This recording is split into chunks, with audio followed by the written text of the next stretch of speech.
ఆంధ్రప్రదేశ్ రాష్ట్రంలో చంద్రబాబు నాయుడు ముఖ్యమంత్రి అయ్యే నాటికి అంటే సుమారు ఆయన ముఖ్యమంత్రి అయ్యే నాటికి రాష్ట్రానికి ఉన్నటువంటి అప్పు 1,53,000 కోట్లు అంటే 1.53 లక్షల కోట్లు. దాన్ని చంద్రబాబు నాయుడు గారు 4.12 లక్షల కోట్లకు పెంచాడు. అంటే చంద్రబాబు నాయుడు గారు సుమారు ఆయన ముఖ్యమంత్రిగా ఉన్నప్పుడు 2.70 లక్షల కోట్ల రూపాయల అప్పు ఈ రాష్ట్రంలో చంద్రబాబు నాయుడు చేయడం జరిగింది. జగన్మోహన్ రెడ్డి గారు ముఖ్యమంత్రి అయిన తర్వాత 4.12 లక్షల కోట్లు ఉన్నటువంటి అప్పు 7 లక్షల కోట్ల రూపాయల వరకు రావడం జరిగింది. అంటే సుమారు జగన్మోహన్ రెడ్డి గారు 2.80 లక్షల కోట్లు జగన్మోహన్ రెడ్డి గారి ప్రభుత్వంలో చేయడం జరిగింది. కానీ మరి 11 లక్షల కోట్ల రూపాయల అప్పు ఎక్కడి నుంచి వచ్చిందో తెలుగుదేశం పార్టీ వారు సమాధానం చెప్తారా, రామోజీరావు గారు సమాధానం చెప్తారా, రాధాకృష్ణ గారు సమాధానం చెప్తారా చెప్పాలి. అప్పుల మీద ప్రతిసారి కూడా తప్పుడు వార్తా కథనాలు వండి వారుస్తున్నారు. జగన్మోహన్ రెడ్డి గారి పాలనలో అభివృద్ధిని సంక్షేమాన్ని కూడా జోడు గుర్రాల మీద స్వారీ చేసినట్టు ఆంధ్రప్రదేశ్ రాష్ట్రాన్ని జగన్మోహన్ రెడ్డి గారు పరుగులు పెట్టిస్తున్నారు. ఈ రకంగా చూసుకుంటే సుమారు 4 పోర్ట్లు, 10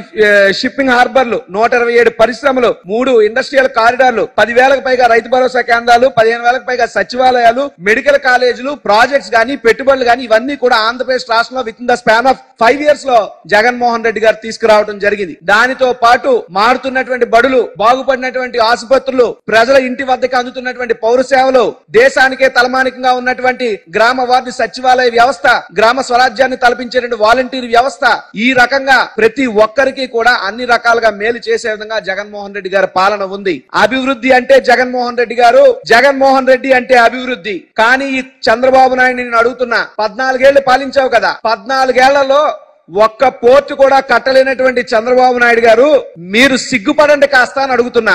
14 ఏళ్ల నీ పాలనలో నీ సొంత కుప్పానికి రెవెన్యూ డివిజన్ తెచ్చుకోలేకపోయారే, దానికి సిగ్గుపడమని చెప్పి అడుగుతున్నా చంద్రబాబు నాయుడిని.